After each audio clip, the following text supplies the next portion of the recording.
Okay, Bookie Wonder Podcast, Season 1, Episode 2, Take 1. Action.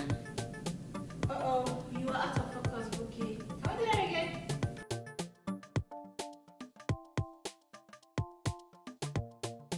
Hello, everyone. This is Bookie Wonder, and welcome to the Bookie Wonder Podcast.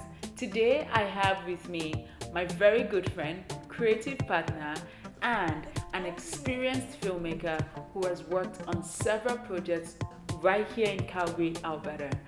Welcome, Sylvester, to the Bookie Wonder Podcast. Thanks for having me, Boki. All right, so tell us a little bit about yourself.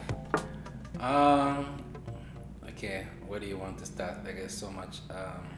So tell me, cause I've gotten to know that you've been in this industry even beyond film, the entertainment space, for about 11 years now.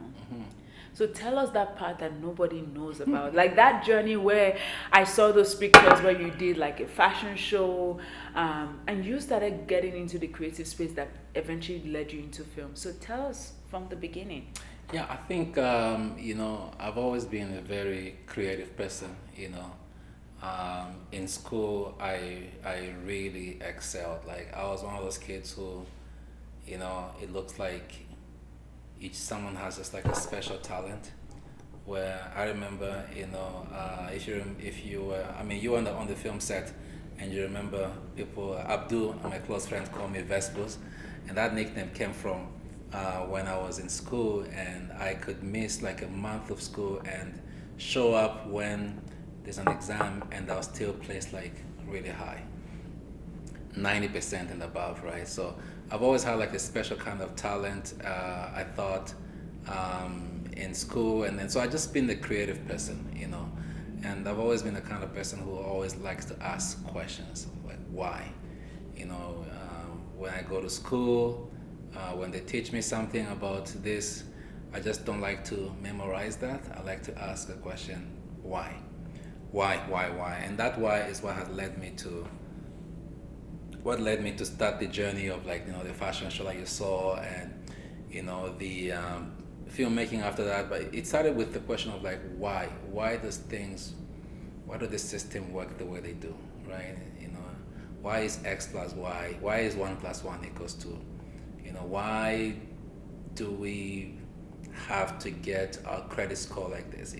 Just those questions. Instead of just adapting to what's going on, I try to go behind and see people who created this system. What were they thinking, and why they put that in place, right? And so and that's how I started. So it started off in 2006 I was in school, and then I really got tired. I got bored. I was like, I want to do something else, and I went and I started doing some kind of I used to produce music at first. And then that evolved into we started teaming up with other people and doing live events with big artists at the time, and then we went to fashion shows. And then accidentally, or when I was doing a fashion show one time, it was a big deal. I mean, the production itself was $10,000, and at that time I was so young, and 10 grand was a lot of money. I'm sure you saw the pictures, you saw how it was decorated, the It looked very expensive for an era like that. Yeah, and I've always liked nice things. I like to put effort in things. So put 10 grand down, and we did a fashion show, and obviously we lost money, lost a lot of money. All of it was gone. How much money do you want to share? How much money did you lose? I think that time, that event, and then one before and after that, in total, I probably lost about 28,000. Wow. It was just one of those things where I was so excited about the creativity. I wasn't really paying a lot of attention to finance. I'm telling you a real life story. We're on Stephen Avenue doing a photo shoot, and I look at one of these models. I'm like, I don't like your outfit. I don't think this is gonna go for what we're going for. So I say, here, take my credit card and go buy something inside the mall. And she's like, what? And she was shocked. I'm like, yeah. She's like, how much? I'm like, just go and Just get whatever it is get that you whatever want to you get. Yeah. So yeah, it's always been like that. So creativity is what drives me. I'm always asking myself the question, why? Interesting. So, how did so from an events manager or events, producer to a fashion show producer, how did that transition into the film industry? So film was like so one of my fashion shows I was doing, I hired this company to do an ad for me, like a promo ad. I wanted to hype it up. But then what they put up, I wasn't really impressed with it. And I paid them like $5,000. And this is back in those days when you just can't find someone shooting videos on an iPhone or something. Like you had to go to a production company, right? And those guys that took advantage of that era, right? She charged me $5,000, and I saw the ad, and I'm like, I'm not feeling it. So I went on Kijiji. I put up an ad. I'm looking for a camera guy, and the guy responded. African guy responded. He came, and I directed him exactly what I wanted him to film. Film this, film this, film this, and here's how I want you to edit it. And the guy did that, and we put up the promo, and that was just like when Facebook was really getting started, and people really liked it. We put up I think it was a fashion show, I believe. It was sold out. Like the venue, they were so impressed, and they started asking me, do you want to promote for us? And I started getting offers. Me and my friend Najib, we started getting offers, other establishment asking us to promote them, because we're putting up quality, right? And so that film thing really got to me, because people were really telling me, who did this? This is really good. Like the storytelling was very strong. And so I kind of like parked it. I'm like, whatever. It was not my thing at the time. But then one day I'm sitting with a friend of mine at the time, and then he was like in trouble with some finances or whatever it was, his company, and he was like, I want to tell my story about what happened. I want to do a documentary. And I'm like, oh, I do that. It's like, what? I'm like, yeah, I do. And you just said it on the spot. I just said it on the spot. You know me, I'm overconfident guy. And like, yeah, I do that. He's like, really? I'm like, yeah. And I show the guy the video I did. He's like, I'm like, yeah, okay. He's like, well, how much will you charge for a documentary? I'm like, for what you looking for? I'll say $10,000. And the guy said, okay. Bought a checkbook, wrote me a check right there, $5,000. Wow. And I was like, first of all, I was like, oh shit. Why did I say yes? Why did I say 10,000? I should have said 25 or 50,000. Because when you tell someone the price and they don't really you feel like you cheated yourself. You feel like you cheated yourself. Like, I should have said 25 or 50. But at the same time, I was so excited. I'm like, wow, someone actually trusts me enough to give me money to produce something for them. So I hired the same guy that I worked with on that video project. We went up, we put up a production, and when I look back at those projects today, I'm still proud of, like, I can tell my storytelling was very strong, but the production was not it. It was like, and because what, I like to work with people, so I trusted the guy that I was working with. I'm like, do the lighting, do this, do that, and then they did what they knew best. And I couldn't give them more. Because you don't know anything about it. I just know I want this to look good, to sound good, but no, the quality was nowhere. I mean, that's interesting that your first break into the industry, into your documentary, was you seeing something that was wrong with an ad that you had paid somebody for, and then you did it yourself, and then you just said on the spot, you know what, I think I can do this, and you just got paid right away. Not everybody is lucky to just get paid right away to start a documentary. So where did you go from? So after the first documentary, what was the journey like for you? And what year was the documentary that you did? I think I want to say 2000, maybe 7. 2007? Oh, that's a long time. 8. One of those, yeah. It was probably before Barack Obama, I would say. So that would be like 12, 13 years ago? Yeah. It was a long time ago. And after the documentary, I started taking filming more seriously because, the guy really liked it. It was great to him. Even for me at that time, it was great because, you know how we break the story into 4 acts, Yes. right? And even at that time, even without knowing that this is how they structure This is the not story, Act 1, Act 2. I already did that Yeah. in that film. The way I started documentary, then I introduced the conflict, introduced the climax, and then having the hero emerge at the end, almost like painting the guy as he was not at fault, right? For whatever it is. But so you can see I already had a very strong structure of how these things work. And after that, I started doing like weddings and events. I started building a name for myself, especially with like weddings. I grabbed We're a doing huge videography for weddings? yeah, Oh. yeah, videos for weddings and events in the city. Really did grab a huge market share from 2007 to like 10. That was like my primary thing I was doing. And then I met this guy who put up an ad on Kijiji. He was looking for a filmmaker for this film project. And again, this is so funny because at that time, this is not corporate shoots. I have never done corporate shoots. Like I have zero idea what a corporate shoot was. But I'm thinking to myself, what is it? It's just filmmaking, right? It's pressing the record on the camera. And that's it. It's like nothing. So I meet this guy. This guy is telling me, "Do you know how to do corporate shoot?" I'm like, "Oh yeah, I do. Yeah. Okay."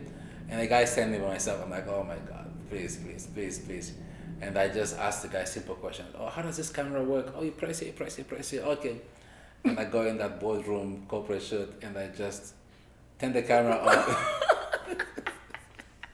and I press record. Oh my goodness. I filmed the stuff, and when I look back at it, obviously I'm like, oh my God, I know for one thing the white balance was off, but the video actually came out good because videos, the magic happens in editing, right? You have to get the shots right, but there's some kind of like forgiveness in editing if you have something to work with. So when I put it together, it was very good, and then the guy was like, oh, this is really awesome, and that corporate company asked me to come back, and then that's how I started working with that guy and that corporate company for like 7 years. It was, yeah. Wow, that's an amazing transition from one field ad, now to now working in corporate. So what does your work or what did your work entail as a corporate, working with corporate companies? Yeah, so I was working with a company, and then the corporate company was the biggest client for them, and I can tell you right now, like, sometimes you go to people's house and then you see they have a sign say, "Please God, bring back the energy booming days." Yeah, I'm one of those guys.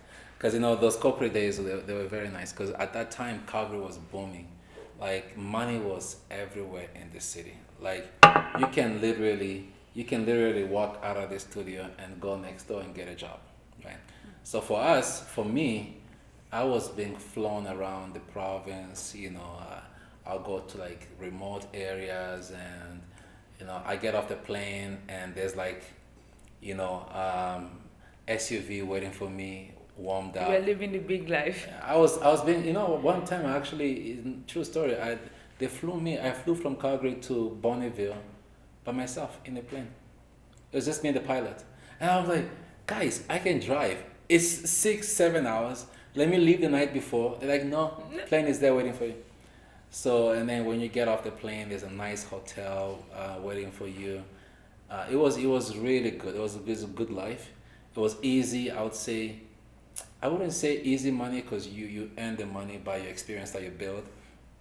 But it was just good because you just travel all around the province, and you're always working on, and corporate projects are very short, like 3-5 minutes video. Maybe they're doing some community responsibility. Then I started noticing that the corporate company, they just didn't want me to be there. They started asking me for my opinion, right? Hey, we want to communicate this. What do you think?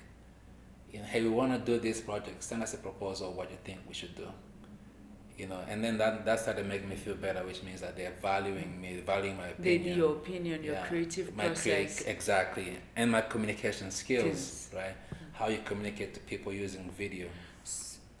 So was that something that they saw when you were doing? How did they know you could communicate for them to be asking you for that? I think they saw through the editing process. They saw, and we would hang out, right? We would hang out after shoots, or because we can go to, let's say, Bonneville or someplace for 3 days, and we only shoot for 1 day, but the 2 days we could be hanging out, and we'll be talking, and especially when it comes to issues of like, how do you communicate to the First Nations, And so I always give my input. I think we should do this, and many times my thoughts would actually make it to their presentations, to their communications, and and they started valuing my opinion more, and they started asking me for my input.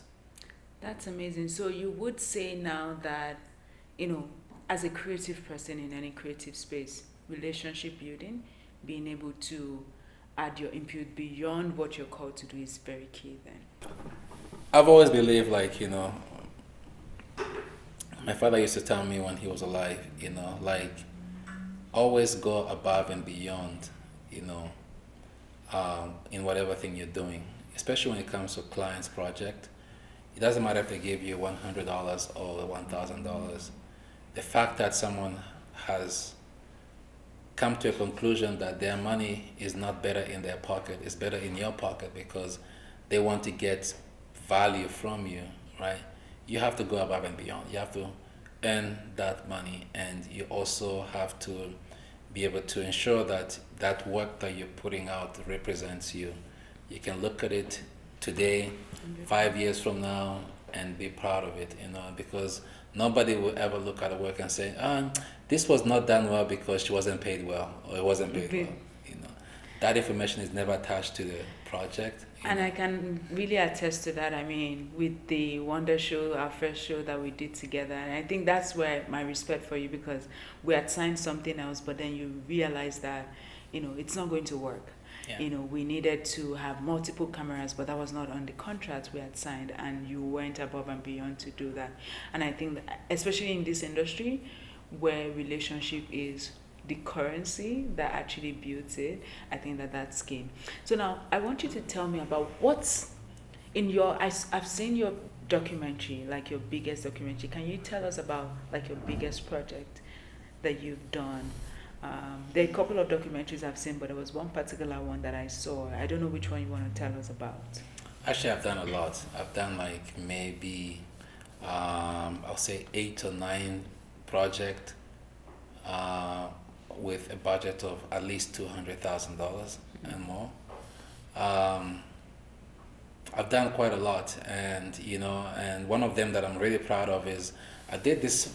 It's a First Nations project, and it was about residential housing and stuff like that. And I went to many First Nations reserves, and one of them I went to was the Pound Maker Nation in Saskatchewan, and they gave me a blanket, like an honor blanket. Like, it's one of them that has like nice designs on it, and it's my favorite possession like ever. It's so nice, so comfortable.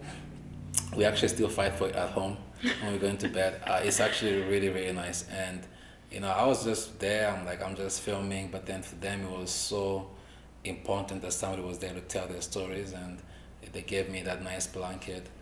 I've also done films in the green space, energy. I did a couple of projects with the company I used to work with, for the Calgary, with Mad Canada, Calgary Police. And the biggest one that I did in terms of budget would be the Motherland Project. That was close to $400,000 budget, and it was a 6-part documentary series. And what was it about? It was about telling the African stories.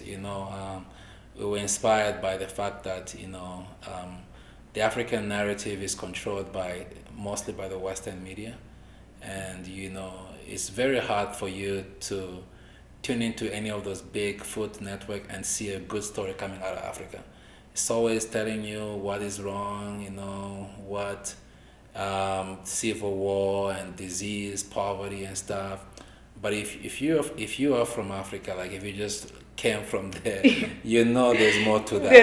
There's more, and yeah, there's There's more. affluence, there's wealth, just like in any other place. You know, I was shocked when I first came to Canada because I saw this place that they're showing like Africa. I'm like, where is that place? 'Cause it was like, these guys must have gone out of their way to really find this place because it's not like you just land at the airport in Lagos and then boom, poverty and it hits you and all this thing. You actually, there's a lot of nice neighborhood. There's people who have money, they have money and they live a good life. And it's not to say that there's no poverty or anything. Everything exists there, but it's not the only story that exists, right? There's other stories. There's you know, Africa has some of the fastest growing economies in the world. Like country like Nigeria, you have like, I mean, there's just an acquisition, on Paystack, of $200 million.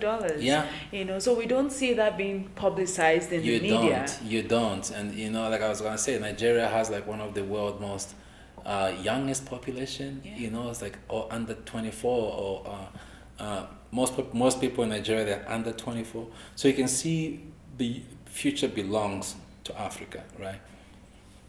But when you tune into the Western media, you don't really see that. And we wanted to, at least even here in Canada, when you're watching the news coverage, many a times they'll tell you about, what is going wrong in the community. And we don't see a lot of like successful people, who looks like us and in power.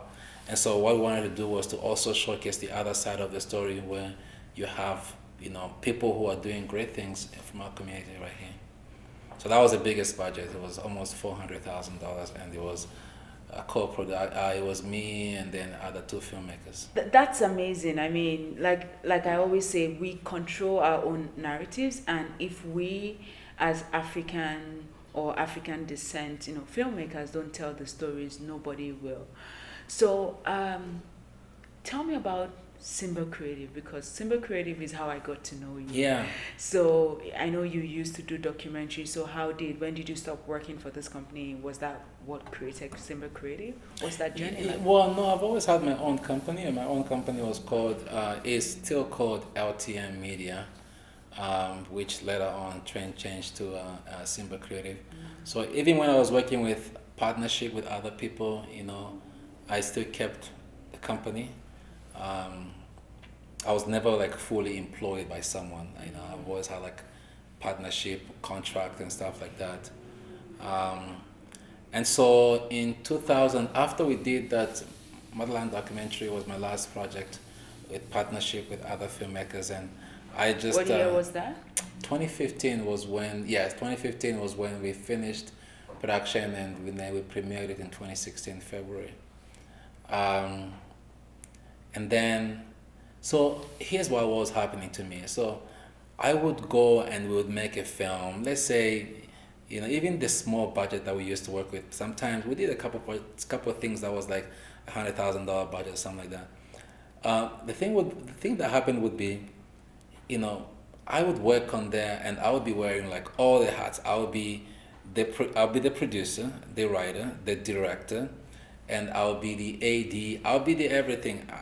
I remember traveling to California by myself to film a documentary. Nobody to help me. Myself, I get there, I get to, UNC, and I just take out my equipment, set up, and then mic the person, light, and then start asking questions, right? Then I come back to Calgary and I start editing, and then at the end of it, you may end up getting maybe 20,000, because film is very expensive, right? Like all these things, your money dies very quick in film. You don't need to tell me that. and even when you're getting tax credit, you still have to spend the money. I think that's the part people don't understand. It's like you can get the tax credit, but you still have to spend. You must have spent before you get the credit back. Yes. If you're gonna get like, let's say on a budget of $100,000, then you had the government give you 30%. That's about $30,000. But you must have spent $100,000. You must have spent $100,000 before you get $30,000 back. Exactly. So So it would happen that, you know, I get paid the money, the 20. So before I get paid the money, I would accumulate so much debt because I have to survive, right? And then finally, when the money comes in and I'm able to pay back my debt, and I go back in the same cycle. And I kept doing that over and over again. And my friend Najib, who has been a friend of mine from day one, he was just telling me, like, you are really, really wasting your time, you know, because I can see you're very talented and people like you. You're an easygoing person, but you just seem to be forming the wrong partnership with the wrong people who don't really understand business. Because you guys are just keep going in you're the just same going circle. in the same circle. And he was right, because many times I would call him and say, hey, can you front me 10,000? Until I get my next paycheck. And it became like a monthly, maybe like a yearly tradition. You know, every 6 months I'll go to him, hey, give me 20,000, give me 10,000, and he always give it to me because he knows he knew I'll pay back. But I'm sure it was annoying to him. You know, someone keeps coming to you for that, you probably think this guy is insane. You know, because why can't he get his act right? He can't get his act together. Remember one day I invited him to this office that I used to have this partner with, and then he came and he looked at the board, and we had the prediction of like how much money we're gonna make next year, how much money we've made up until that time, and what was coming. And the guy looked at the board and he says, "You guys don't have a business." I was like, "What? Excuse me? Didn't you see we just made $500,000 in the last 2 or 5 years or whatever?" He's like, "You guys have no business." I'm like, "Why?" He's like, "Well, because look at these numbers here. What's the X factor? X factor is the government subsidy. What happens if they take it out?" By the way, it did happen. They did change they did change the tax so it rules. Was a prophecy. Yes, after. So he told me that, and you know, at that point I was starting to be like listening to him, but I still had my pride. You know, I'm like, fuck you. You know what I'm talking about. Oh, sorry, I swear in your problem. But I'm like, you're forgiving. You don't know what I'm talking about. But you know, the guy was like, you know what? You have no business. And he was like, why don't you focus on what people hire you for on the side? What people want. I'm like, what? He said, people always ask you to do videos for them, like small project, like help them with the website. People have come to you many times asking you for web design, and you just tell them, I don't do that. It. You know, the market is speaking to you and you're now listening.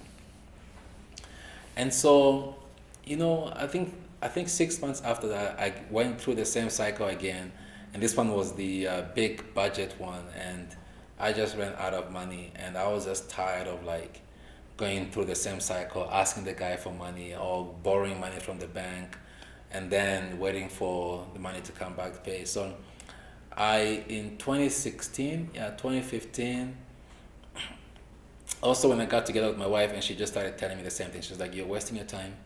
You know, you're a very uber talented person, but you're limiting yourself with the associations that you created.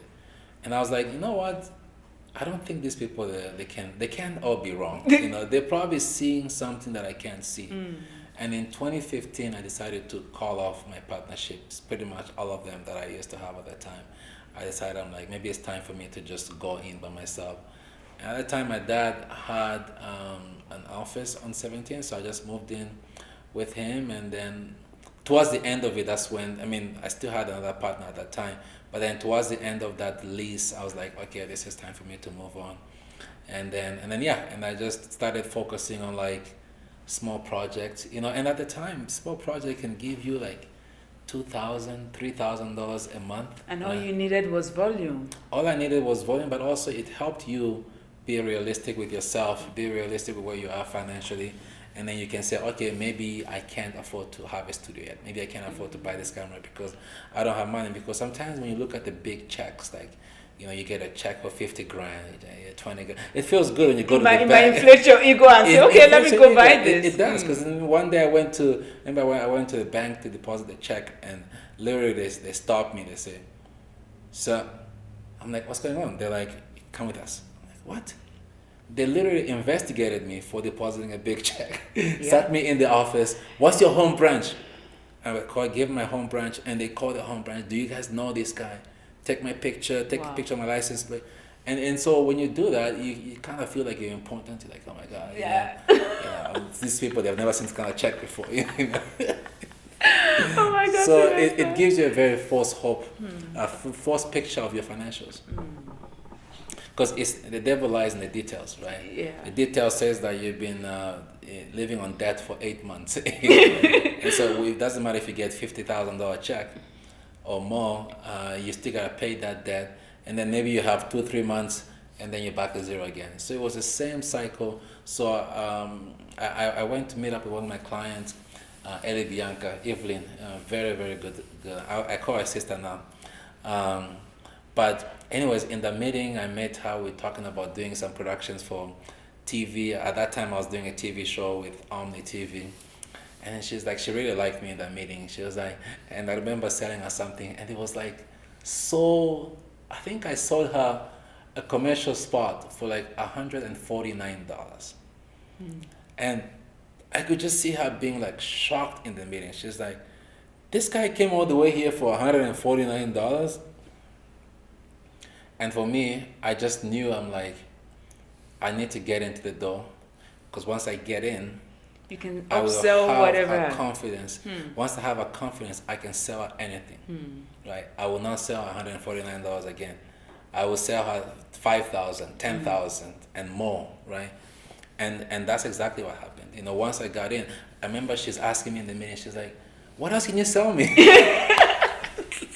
So guys, can you hear that? Like, can you hear what he's saying? Like, I think that that's very key, especially, I know that this is film, but if you're in the creative space, one key thing is you need to find a way to keep yourself, to keep the bills, paid, right? To find a way to be creative, because the small people who are going to pay you would probably not respond to paying you $5,000 from the very beginning, right? So those little things, I just hope that you're taking note of that. But no, that's absolutely, like, no one is going to give you a chance on a $5,000, $10,000 project if they don't know you. Yeah.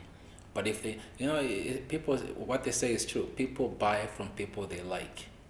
If they don't like you, they will not buy. They will ask too many questions. You have to be competitive, like Amazon. People will buy from you even if they don't like you, right?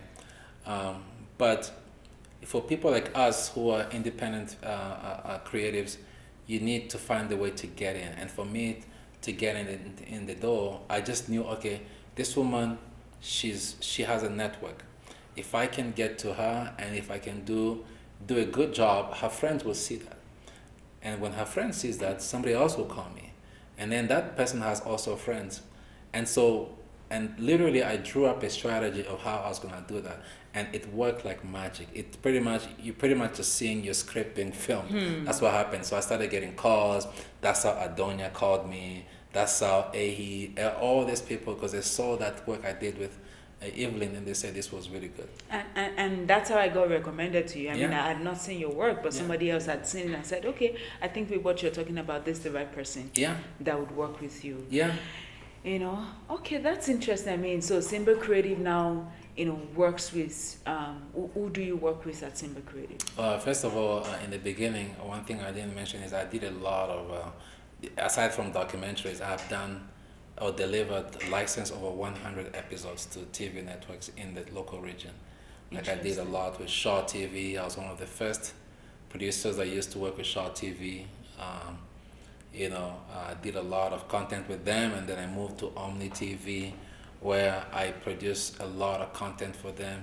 A lot of people on Omni TV, even today, still keep in touch with me because I still help them with like technical stuff for production.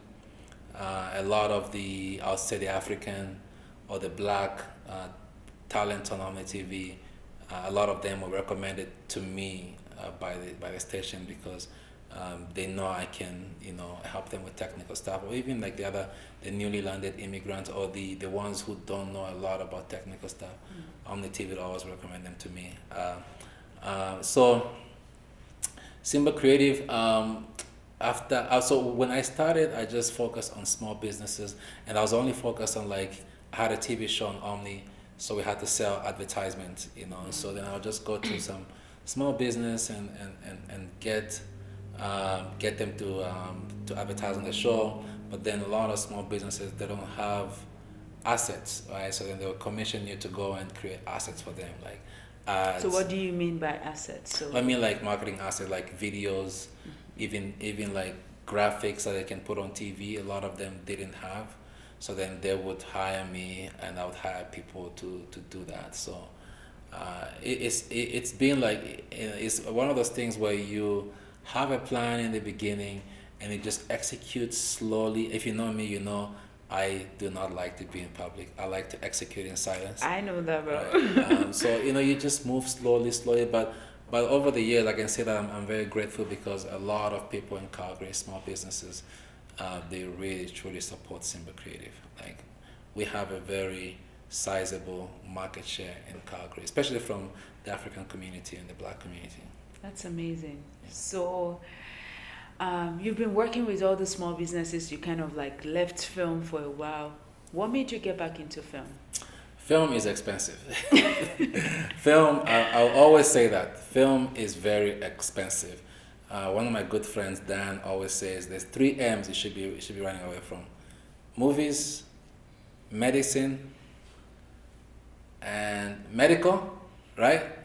So those 3 M's, when you hear them, you know that military, movies, And medicine. and medicine, right? Those 3 M's are expensive. So when you're doing a film project, most people, they just see a nice story at the end, right? They just see, wow, that was 5 minutes. They didn't know it took 3 days to shoot a 5-minute clip. In fact, one of my good sister, now I call her Evelyn, when we did her first commercial, we blocked a robber in downtown for the entire day, right? Just imagine that a restaurant. This was not COVID, this was during the busy times. So we blocked that restaurant for the entire day, and then we just brought in our equipment there. We just filled the whole place. You have the makeup department, you have the hair, you have the wardrobe, you had all of this department. And I remember the woman walking in, she's like, "Oh my God, I'm in Hollywood." She was so impressed, and people taking a lot of pictures behind the scenes because the set looks expensive, right? And if you're gonna do a film properly, you have to spend money. There's no shortcut. There's no shortcut. It's either you do that or you go home. Basically. Either you do that or just don't do it at all, because people will see the end results, right? So on that production, it was so expensive. I literally did not make money on that first production I did. In fact, I think I lost about $3,000. But for me, it was more of like, I want to advertise what I'm capable of doing, right? And when that production came out, Adonia called me right away. She's like, "I want something." I got a call from like 5 different companies, say, "I want this kind of quality, bring it to me," right? So I stopped doing movies because honestly, they're very expensive and very time consuming. Like, you have to be away from your family and friends for a very long time. And movies, there's no set hours. It's not like you're gonna leave your house at 8 and be back at 4. 4 p.m. we could be taking lunch break. So all those things, they can really be exhausting, right? And especially at that time when I was doing things without really a plan of like, where is this content? I was working with someone, I should say, and there wasn't really, I didn't feel as a real plan of like, where is this content going? It was more of like, let's do this, and then maybe we get paid some money and we put it on like some local TV, and then that was it, right? So you don't really see your work going, having an impact that can justify all the sacrifice you have to make. I mean, I told you before, I would travel North America by myself. I once I got stranded in Washington, D.C., and I had to sleep in a house of a stranger that it looked like I've seen from Harry Potter. Like, I'm not even kidding. I'm supposed to meet this guy. I should tell you that story. It's funny because I'm supposed to meet this guy. We're supposed to fly to Washington, D.C. There's a huge competition going on there. We're going to make some footage for film. And so we're supposed to meet at Calgary airport. And the guy didn't show up. I said, you know what? Maybe, he's tired or whatever. We'll meet in Toronto. So I get on the plane. I get to Toronto, call the guy, nothing. I'm like, what's going on? But I'm already here, so I got a ticket to go to Washington. I might as well. So let me just go to Washington, and I'm sure we'll meet there. Because I know that the guy's supposed to have a stop in the east and then come meet me. And then I get to Washington Dulles Airport, and again, nothing. I sat in the airport for like 6 hours. I log into my my laptop, email, call, WhatsApp, nothing. And I'm stranded. I didn't have money. I had like maybe money for like 2 hotel nights because my money, this guy who I was supposed to go there with, Had it. not only did he was supposed to be paying for the trip, he also had my money that he owed me. Say I'm gonna bring it On the trip. On the trip. So don't worry about it. We have a stop in Toronto. You can deposit your money in the check in the bank there, and we're good. Okay.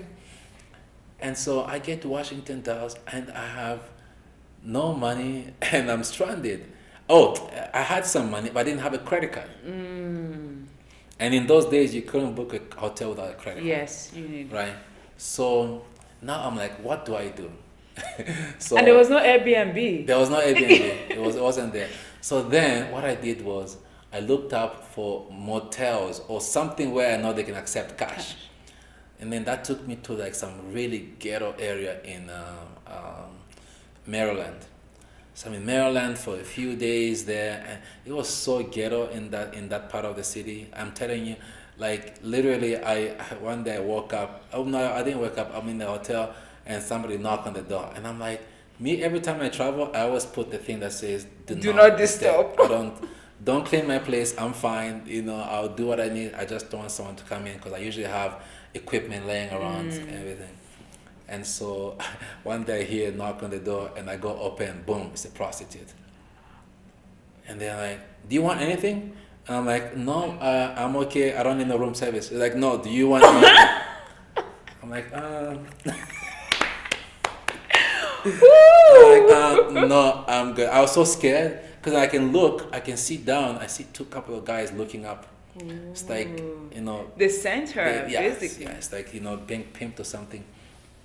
And I noticed those guys before. I saw them because the hotel, there's a Safeway next door to it, and it's actually it's one of those hotels that it's kind of ghetto but not too ghetto because some people who are coming for like Washington missions for the government, they would stay there. Like there's a lot of Africans around that area, but then it was just really, really unsafe. So anyways, I'm running out of money, and I'm like, what do I do now? So I call again my rescue friend Najib. I say, hey, I need 10 grand. Send me some money. The guy sent me money, no questions. And then when I got to, and then I'm like, I need to log into this guy's email address because I know we have a place we're staying in DC, right? Because where I was staying and where the thing was happening, it was way too far. So I was able to maybe I think I retrieved an email from him that he sent to me that said, we are staying with this person and here's the contact information. So this is funny. And I call this person. I'm like, hey, it's Sylvester. She's like, oh, I was expecting you 3 days ago. Where are you? Are you okay? And I'm like, yeah, I'm okay. Where are you? I'm like, oh, I'm in Maryland. Okay, take the subway. Let's meet at L'Enfant Station. And we met there. And then we went to her house, which was good. And I'm like, finally, I'm okay. She's like, you're not staying here. I'm taking you to a friend's house. I'm like, okay. Since your house is good, your friend must be. And then we get to a friend's house. Oh my God. I'm telling you, it was like a scene from Harry Potter. Like, I get into the house, and this woman just has a face that you can just tell, like, there's something about the energy was just negative. It was not good. And so I'm like, what do I do? And so I just like, I was just like sleep, literally sitting on the couch like this with my eyes open. And I would go out to like U Street in Washington. That's like a life area. I'll stay there until like 2 or 3 a.m. and I'll come there to just like hoping she's asleep so that we don't have to talk or anything. And then she told me, she's like, you know what, Sylvester? I have energy. I can give you light. Yeah. True story, true story. She's like, I can give you light. I'm like, excuse me. This is not a comedy show. No, this is true story. I can give you light. I'm like, what? She's like, you know what? Before the plane hit the Pentagon, 9/11, I knew it was going to happen because I felt the energy coming. And she's like, you need to come to upstairs. So upstairs is the bathroom here, and then there's this door here that was an altar. It's like they have a shrine in there. Yeah, true story. And then downstairs basement is like a Harry Potter film, like garlic everywhere. So, and she's like, you need to come upstairs and I can give you light. So, and then one day, I'm sitting in the living room. I'm sitting like this, and then the door is open, and this house is like maybe 7 blocks from the White House. Wow. But it was still, the White House is actually in the ghetto area. It's so funny. And so I'm sitting here, and then there's people who are coming in, tattoos and stuff like that, and they walk right past me. They didn't say hi. They didn't say anything. They all go upstairs to the altar room. And the woman keep asking me, when am I doing your light session? I can give you light. And I'm like, you know what? Let's do it on Friday. Because I know that's a day when Najib told me he would send the money. Send the money on Friday. I'm like, I think let's do it on Friday. So, okay, Friday. And then I'm just praying, please, Najib, please let the money come. And the money came on Thursday night. And I woke up in the morning. I took all my bags. I left the bag at home though. But I checked into a hotel. I went to film my stuff. And on my way back, I was like, please, God, please, I don't want to meet that woman at home. Please just let the door be open and don't let her be home. And then God answered my prayer. And I got home. She wasn't there. So I just took I think it was $500 or $1,000. I put it on an envelope. I said, thank you for your hospitality. And I'm gone. I was out. It was such I thought maybe I wasn't going to make it back to Canada. Because it was really scary moment. And and that's what films take you sometimes. You're going to have this kind of scary stories. And that's why I took time away from film. Because I had a lot of those experiences where I would work so hard and money doesn't come. Or you do a project and then you just had partners that didn't see the same vision. Or even you do a project and it doesn't go places where you wanted it to go. So I was like, I'm growing up now. I need to do things that can pay for the bills. And but when you have a family, you have to. Yeah, and so I say, I focused. Even at that time, I didn't have a family yet. I just said I need to be progressing in life. So I started doing more of marketing and commercial production, and that was really good because it got me stable. It got me to a place where I was able to get a studio space. Yeah. So back to film. Yeah. What made that transition happen again? Well, it's always been there. It's kind of a thing that you ignore, but it's there. It doesn't go away. Even if you say, it cost me so much money or whatever, it still is there. So I think now I felt like I was ready to actually create content that could have a big impact on the community or on our target audience, right?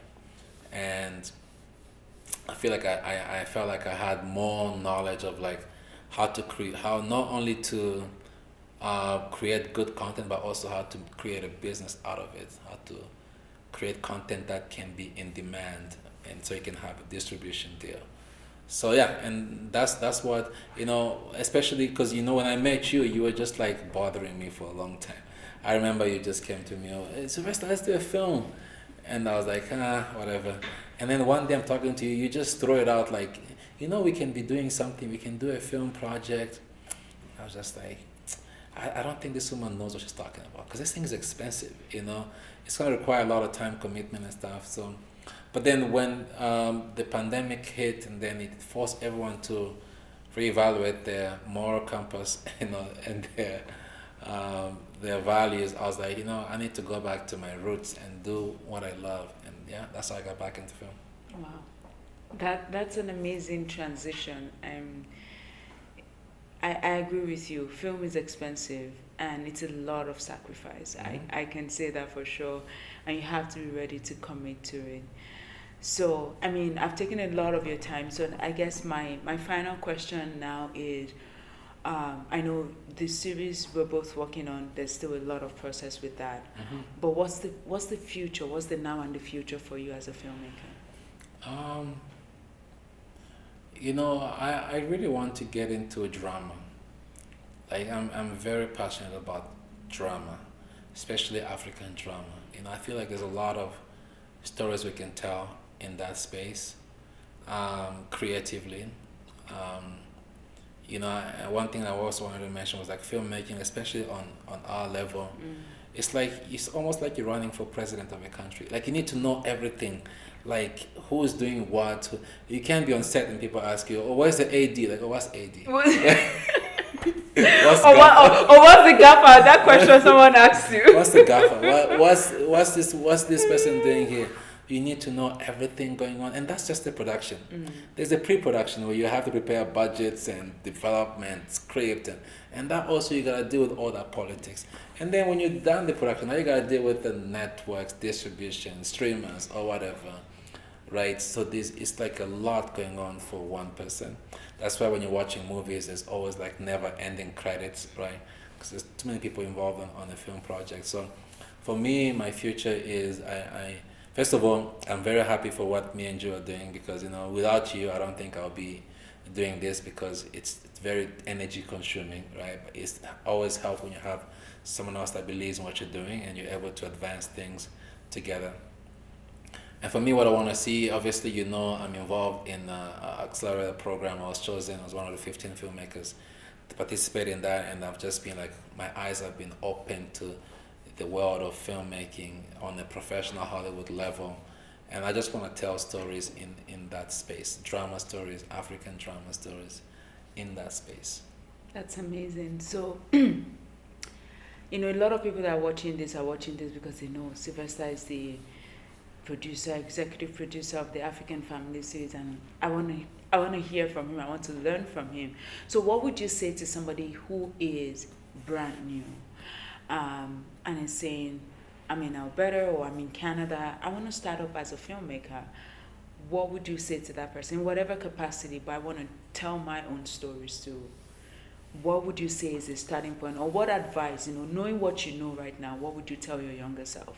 I would say, first of all, you're lucky that you're getting into film at this stage, at this time, because filmmaking has been liberalized.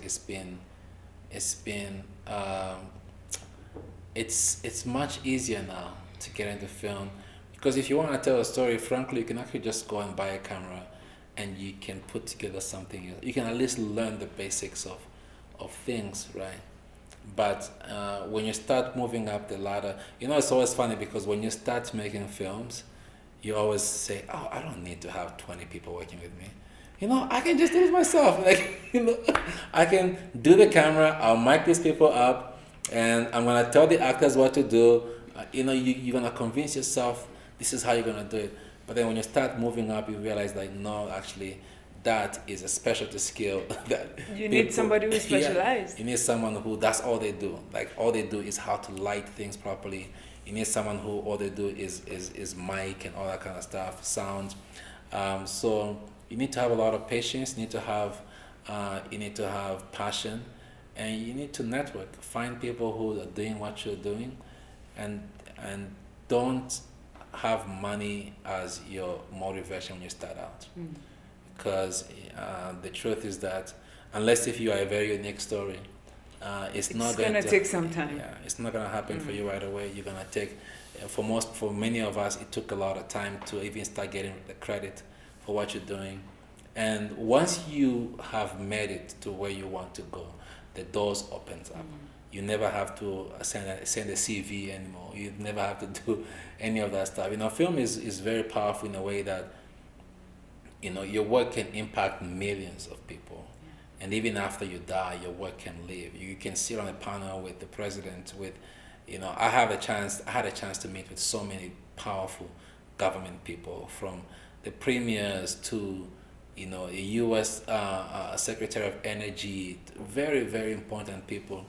and film opened up those doors for me, right? So film can do a lot of wonders, but I would say don't put money as your main money or fame, because some people want to be famous, right? Fame as your motivation. Just do it because you love it, and everything will open up.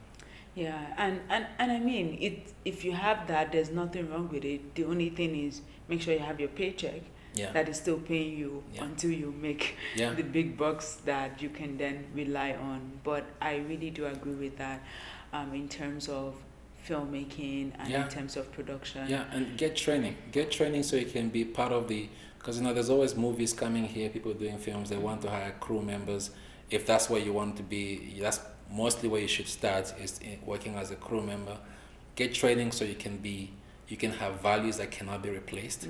So they will want you back, and that's how you start to move up, right?